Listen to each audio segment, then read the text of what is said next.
অনেকটা কাকতালীয় বলা যায়। বাংলা গানের ঐশ্বর্য নিয়ে আমরা যখন ঘুরছি, কথা বলছি এই প্রজন্মের এক গানওয়ালার সাথে, তখন ঢাকায় সুরের খোঁজে আরও দুই সাথী, ইমানুয়েলস এবং প্রেমজিৎ।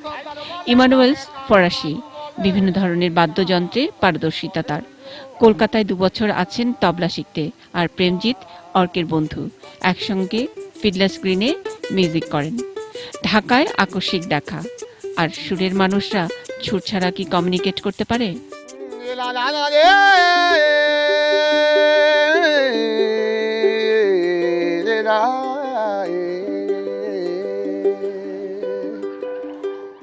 এই সর্দার বলে কামে কাম, বাবু বলে ধরিয়াল, সাহেব বলে লিব পিঠের চামে যদুরাম, বাকি দিয়া চলাইলি আসাম। এই চল মিনি আসাম যাব, লালে লালে, আরে দেশ বড় দুঃখ রে, আসাম দেশে রে চা বাগান ঘুরিয়া।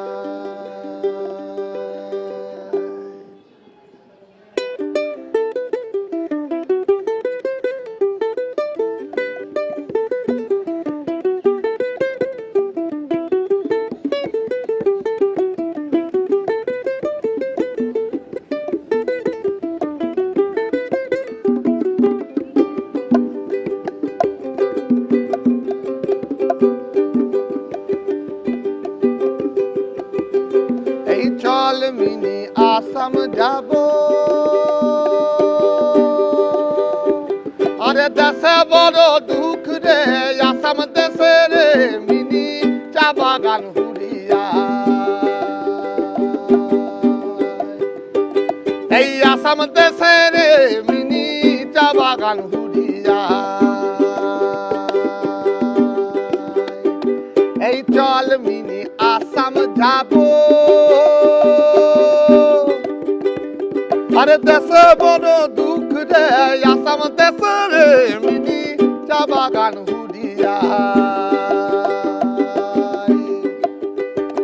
এই আসাম দেশে রে মিনি চা বাগান ঘুরিয়া। এলা লেলা লেলা লা লেলা লা লে লেলা লা লেলা লে লা লা লা লা লা লা লা লা লে লা লা লে লা লা লে লা লা লা লা লে লা লে লা লা লা লা লা লা লা লে লা লা লা লা লা লা লা লা লা লা লা লা লে লা লা লে দি দা লা দে লা দা লে দি দা লে। এই গোড মাদা, এই গোড মাদা যেমন তেমন, আরে কাটা ছোলা কাম গো, আহে যদুরাম, ফাঁকি দিয়া চলাইলি আসাম। আরে হায় যদুরাম, ফাঁকি দিয়া চলাইলি আসাম। এই চল মিনি আসাম যাব, আরে দেশে বড় দুঃখ রে, আসাম দেশে রে মিনি চা বাগান ঘুরিয়া। এই আসাম দেশে রে মিলি চা বাগান ঘুরিয়া।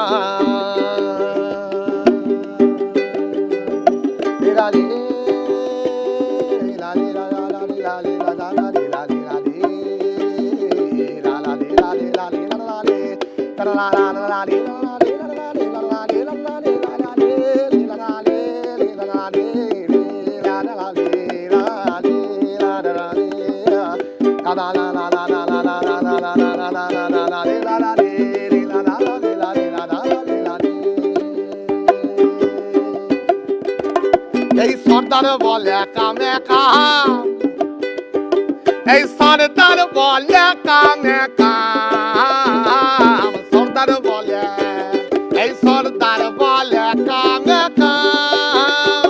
আরে বাবু বলে ধরি, আর সাহেব বলে লিব পিঠের চাম। এই যদুরাম, ফাঁকি দিয়া চলাইলি আসাম, আরে ফাঁকি দিয়া চলাইলি আসাম, ফাঁকি দিয়া চলাইলি আসাম, ফাঁকি দিয়া চলাইলি আসা, তুই ফাঁকি দিয়া চলাইলি আসা, এই চল মিনি আসাম যাব, আরে দেশে বড় দুঃখ রে, আসাম দেশে রে মিনি চা বাগান ঘুরিয়া, এই আসাম দেশে রে মিনি চা বাগান ঘুরিয়া।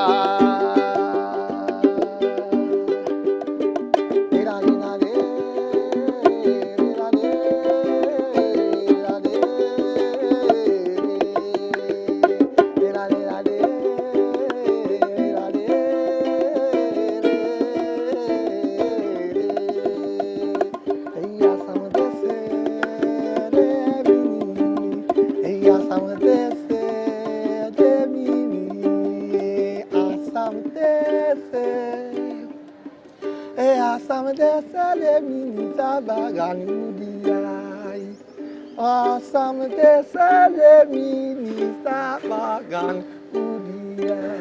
Wow. Wow. জয় গুরু, জয় Okay, গুরু, Joy জয় গুরু। Guru. ইমানুয়েল, ওয়েলকাম ব্যাক না, আবার দেখা হলো। আর এবং অর্ক আশ্চর্যভাবে ওর সাথে আশ্চর্যভাবে প্রেমজিৎ, এতক্ষণ যার কথা বললাম তার সাথে দেখা হয়ে গেল। আমরা সত্যি খুবই মানে কি বলবো ভাগ্যবান না, হ্যাঁ, ভাগ্যবান তো বটেই। নিউজের দর্শকরা পুরোটাই। খুবই, হ্যাঁ পুরোটাই। আমরা ইমানুয়েলসকেও পাওয়ার কথা ছিল না এইরকম সময়ে, তুমি যখন থাকবে, প্রেমজিৎও থাকবে, ইমানুয়েলসও থাকবে। এটা আসলে বললে বোধহয় বিশ্বাস করবে না, আমাদের দর্শকরা বিশ্বাস না, না, করবে না, কিন্তু না বিশ্বাস করলে না। কোনো অসুবিধা নাই। বাট সত্যি সত্যি এটা একটা কোইন্সিডেন্ট এবং সত্যি একটা ভালো জিনিস হতে যাচ্ছে। হ্যাঁ, এই মানে কারণে নিশ্চয়ই কতটাই কোইন্সিডেন্টাল যে হ্যাঁ। আমি যখন আমি আসবো ঠিক করেছি, আসার দুদিন আগে ইমানুয়েলের বাড়ি গেছি, জাস্ট 2-3 দিন আগে ইমানুয়েলের বাড়িতে গেছি, আড্ডা হয়েছে। ইমানুয়েল আমাকে বলছে যে আমরা তো ঢাকা যাচ্ছি। আমি সেটি কথা, ঢাকা আমি তাহলে তো তোমার সাথে ঢাকায় দেখা হয়। বলছি কার সাথে যাচ্ছ? বললো হয়তো লস অ্যাঞ্জেলসের সাথে। লস অ্যাঞ্জেলস মানে তো প্রেমজিৎ যাচ্ছে। তাকে আমি আবার ওকে তখন ফোন করেছি, ফোন করে বলছি যে কিরে, আমি আর খারাপ কথাটা বললাম না, বাকি কিরের পরে আরেকটা তারপর কথা কি ছিল, হলো সেটা বলো বাদ তো, দিতে। মানে ঘুরে ফিরে ভরসা থাকুক বাংলা গানে, সেটা তাই না? হয়ে গেল আর কি। ঘুরে ফিরে এই ঢাকায় তোমরা তোর 3 বন্ধু কিভাবে একসাথে হলে, এবং আমরা আমাদের এই অনুষ্ঠান ভরসার, Right, এই ভরসার perfectly. জায়গায় কোথায় জানি সে এক জায়গায় হলো। Absolutely. এই সাহেব হচ্ছেন প্রেমজিৎ দত্ত। সাহেবের সাথে আমার পরিচয় অনেক দিন আগে। সাহেব তখন একটা ইংরেজি রক ব্যান্ডে ড্রামস বাজান। তো সেই সময় বিশেষ অনেক আলাপ হয় নাই। পরে যা আমার বহু বন্ধুদের বহু প্রজেক্টে কলকাতা শহরে ও তখন বাজাচ্ছে, এবং আমরা সবাই আমার সঙ্গেও যারা ফিডলার, তুমি লুডোর কথা বলেছি তোমাকে আগে, যারা বাজাই তারা সবাই কলকাতাতে ওই এন্টায়ার ল্যাটিন আমেরিকান যে ইনফ্লুয়েন্স, সেটা পুরোটাই মনোজিৎ দত্ত বলে এক ভদ্রলোকের মাধ্যমে হয়। এবং ও মনোজিৎ দত্তর ছাত্র, লুডো মনোজিৎ দত্তর ছাত্র। এবং যে কারণে তোমাকে বলছিলাম যে আমার যখন দেখলাম যে ফিডলার্স গ্রিনটা জন্য ছাড়াও আমাকে প্যারালালি আমার একটা সোলো প্রজেক্ট করতে হবে, এবং সেটা সাফার করুক আমি চাই না, সেই সময় আমার তো আরেকজন পারকাশনিস্ট দরকার। তো আমি তাকে কোথা থেকে পাবো, কে বাজাবে, এবং সেই সেন্সিবিলিটি দরকার যে এই যেমন ধরো এই গানটা ইজ নর্থ বেঙ্গলের ফোক গান, কিন্তু ওরা যেটা বাজালো সেটা কিন্তু একেবারে কোনো অ্যাঙ্গেল থেকে নর্থ বেঙ্গল বা ওই ওরিয়েন্টেশনের কিছু না, ওই ঝোঁকটা আছে। But this is very African, very Latin American African একটা ইনফ্লুয়েন্স কাজ করছে। এবং তার মধ্যে ও দেখলাম কিছু জায়গায় ওই এবং ও একদম অফে গিয়ে টার্ন অ্যারাউন্ড করিয়ে এটা করছে। মানে সব পথ শেষে মিলে গেল এসে। জিতকে জিজ্ঞেস করি, আচ্ছা তুই আমাকে বল যে তুই তো আমার সাথে ধর এখন বছর খানেক ধরে